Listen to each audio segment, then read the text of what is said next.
Hello and नमस्ते, सम्पूर्णमा स्वागत छ आजको यस नयाँ भिडियोमा। र आजको भिडियोको बारेमा चाहिँ हजुरहरूले अलरेडी टाइटल एन्ड थम्बनेल हेरेर जानकारी पाइसक्नु भएको छ। र आजको भिडियो चाहिँ के सम्बन्धित छ भनेर चाहिँ हजुरहरूले थाहा पाइसक्नु भएको छ। र मलाई धेरैजना साथीहरूले चाहिँ भनिराख्नु भएको थियो, यस बारेमा पनि भिडियो बनाइदिनु न, यस बारेमा पनि जानकारी गराइदिनु न। वाट्सएप मेसेन्जरतिर र साथीभाइले धेरैको रिक्वेस्टको कारण भिडियो आज म लिएर आइरहेको छु। यदि हजुरहरू पनि अब नेपाल पुलिसको चाहिँ जवानको चाहिँ इक्जाम दिएर बस्नु भएको छ भने अब इक्जामको पनि रिजल्ट चाहिँ आउने बेला भइसकेको छ। अब यसमा चाहिँ कोटा थप्छ कि थप्दैन, या अब पहिले जति तोकेको थियो त्यतिको लागि जागिर खुवाउने अब कोटा आवश्यक पर्छ र अब अलि 1-2 हजार कोटा थप्छ भनेर यस बारेमा जान्न चाहनुहुन्छ भने चाहिँ यो भिडियोलाई स्किप नगरिकन अन्तिमसम्म हेर्नु होला। र साथै हजुरहरूलाई एउटा म सानो रिक्वेस्ट गर्न चाहन्छु, यदि हजुरहरू चाहिँ यस च्यानलमा नयाँ हुनुहुन्छ भने कृपया च्यानललाई सब्सक्राइब गरी जोडिराख्नु होला। यदि अलरेडी सब्सक्राइब गरेर बस्नु भएको छ भने चाहिँ भिडियोलाई लाइक एन्ड कमेन्ट र साथीहरूलाई एक सेयर चाहिँ अवश्य गर्नु होला, किनकि साथीहरूलाई पनि एउटा जानकारी हुन्छ, साथीहरूलाई पनि एउटा अपडेट हुन्छ। त्यसैले भिडियोलाई चाहिँ सेयर गर्न नभुल्नु होला भन्दै लागे। अब आजको विषयवस्तुतिर ढिला नगरिकन, अब आजको विषयवस्तु त हजुरहरूले पहिले नै थाहा पाइसक्नु भएको छ। आजको विषयवस्तु रहेको छ नेपाल पुलिसमा चाहिँ यसपालि किन कोटा थपेन र कि थप्छ कि थप्दैन। अब सदाको हिसाबमा हेर्ने हो भने सदा 6-6 महिनामा भ्याकेन्सी आउँथ्यो र 6-6 महिनामा भ्याकेन्सी आउँदा पनि कोटा थप्थ्यो। 1-2 हजार कोटा जहिले पनि थपिरहेकै थियो। योभन्दा आगामी समयलाई फर्केर हेर्ने हो भने 80मा त अब रिजल्ट नि निकालेको छैन। अब 79, 78, 77लाई फर्केर हेर्ने हो भने जहिले कोटा थपिरहेको थियो।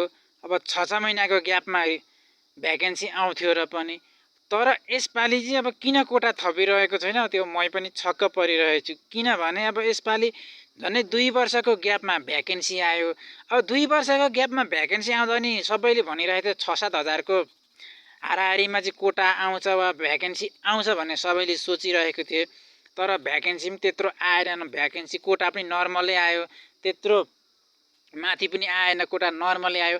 अब त्यसमा पनि अब धेरैजनाले आश गरेर बस्नु भएको थियो अब यो नेपाल पुलिसमा चाहिँ अब कोटा थप्छ भनेर, तर आजसम्म किन थपिरहेको छैन त्यो मलाई पनि थाहा छैन। तर मैले धेरैतिर बुझिसकेँ, धेरैतिर चासो लिएँ होइन, तपाईँहरूले चाहिँ यस बारेमा भिडियो बनाइदिनु भनेर। अब मेरो त अब सानोतिनो हो हजुरलाई जानकारी गराउने, अपडेट गराउने हो। त्यस कारणले गर्दा चाहिँ म आफ्नो साथीहरूलाई, अब आफूभन्दा ठुलो पदका व्यक्तिहरूलाई वा सबै हेडक्वार्टरतिर, सबै अफिसतिर धेरैतिर फोन गरेर बुझेँ, सोधेँ, धेरैतिर चासो लिएँ, खबर गरेँ, धेरैतिर बुझ्ने कोसिस गरेँ। तर जतातिर बुझ्दाखेरि पनि धेरैतिर बुझिसकेँ मैले धेरैतिर बुझेँ। धेरैजनाको मेसेजमा आयो होइन, रिप्लाई रिक्वेस्ट आयो, यस सम्बन्धी पनि भिडियो बनाइदिन्न, के हो सदा त कोटा थप्थ्यो तर यसपालि त कोटा थप्ने कुराकानी नै छैन, के कारणले कोटा नथप्ने भयो कि थप्छ कि अझै समय, अब भ्याकेन्सी पनि रिजल्ट पनि आएको छैन कि थप्छ भनेर धेरै साथीहरूले मलाई भन्नुभयो, गुनासो गर्नुभयो। त्यस कारणले गर्दा मैले लगभग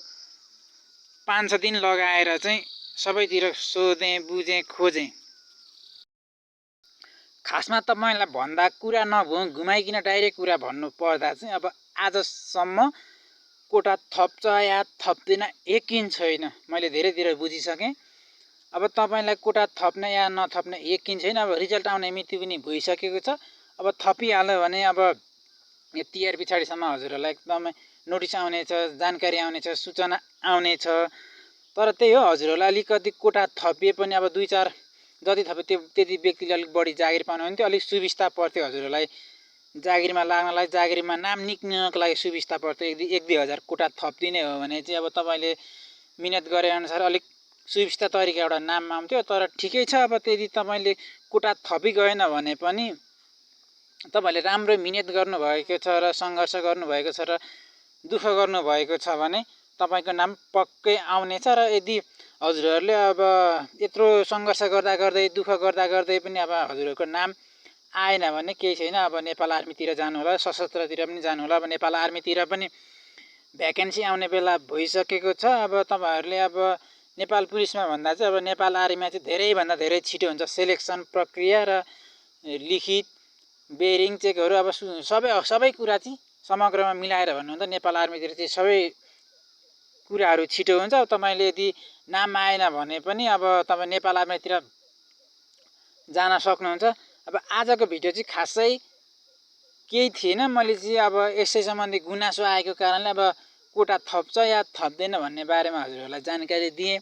र आजको भिडियो के कस्तो लाग्यो हजुरहरूलाई, जे जस्तो लागे पनि कमेन्टमा प्रतिक्रिया दिन नभुल्नु होला भन्दै अब आजको भिडियोबाट बिदा लिने बेला भइसकेको छ। र आगामी समयमा हजुरहरूलाई के कस्तो भिडियो चाहिन्छ त्यो पनि कमेन्ट गर्न नभुल्नु होला। र अब धेरै साथीहरूले चाहिँ भन्दै हुनुहुन्थ्यो अब नेपाल पुलिसको चाहिँ रिजल्ट चाहिँ कहिले आउँछ, फिक्स मिति र फिक्स डेट भनिदिनु पर्यो भनेर भन्दै हुनुहुन्थ्यो। तर त्यो नेपाल पुलिसको रिजल्ट चाहिँ कहिले आउँछ या कहिले आउँछ भनेर फिक्स डेट चाहिँ कसैले पनि भन्न सक्दैन भन्दै अब आजको भिडियोबाट बिदा लिन्छु। Okay, by.